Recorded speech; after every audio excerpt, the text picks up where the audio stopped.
Hey everyone, and welcome back. Today, we're re-diving into one of the most foundational stories in the Bible, God's covenant with Abraham. It's a powerful story about faith, promises, and waiting on God's perfect timing. So, picture this. Many years have passed since God first called Abram to leave his home. He's obeyed, traveled far, and settled in Canaan. But there's a huge problem. God promised him descendants as numerous as the dust of the earth, yet Abram and his wife Sarai are still childless. They're getting old, and honestly, the promise is starting to seem impossible. One night, God speaks to Abram in a vision, saying, "Do not be afraid, Abram. I am your shield, your very great reward."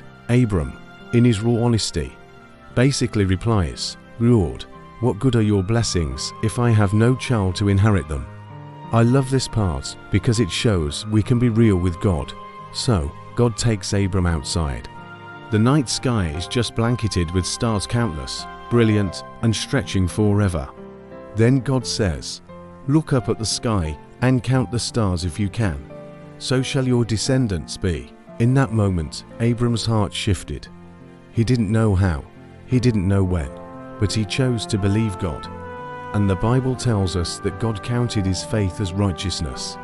But Abram still had questions. He asked, "Lord, how can I know I will truly receive this land you've promised?"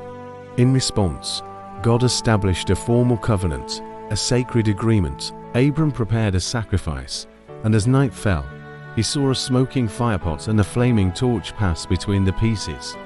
This was God himself, in a symbolic form, walking through the sacrifice and sealing his promise. It was God's way of saying, "This promise is unbreakable. I'm putting my own honor on the line."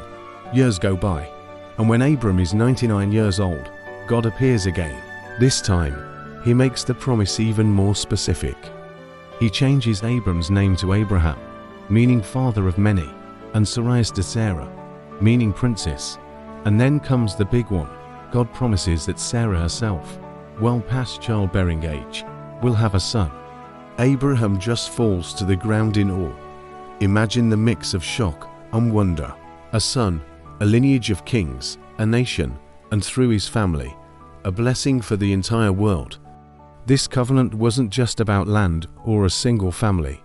It was the beginning of God's grand plan of redemption for all of humanity. The story of Abraham teaches us that God's promises may not unfold on our timeline, but they are always certain.